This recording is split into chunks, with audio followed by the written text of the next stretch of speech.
Dragutin Tadijanović. Kad mene više ne bude.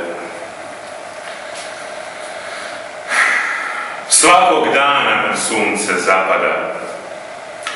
Doći će dan od kojeg će se znati mene više nema.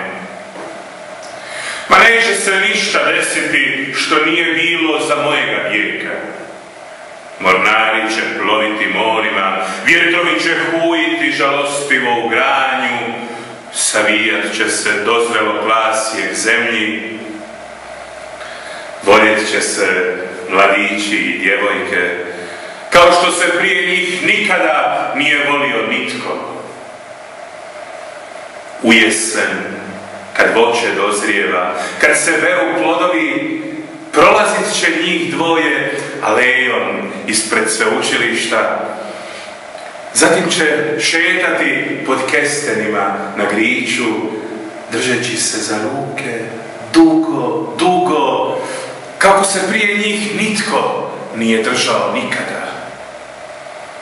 Oni će sjesti na klupu starinsku i spaziti oboje, na njima leži srebro mjesečine, kako je negda počivalo na tebi i meni u doba mlade ljubavi. Prije nek se poljube, djevojka će šapnuti sjajno mjesecu: sanjam li ili čitam pjesnika koji je pjevao o mojoj ljubavi.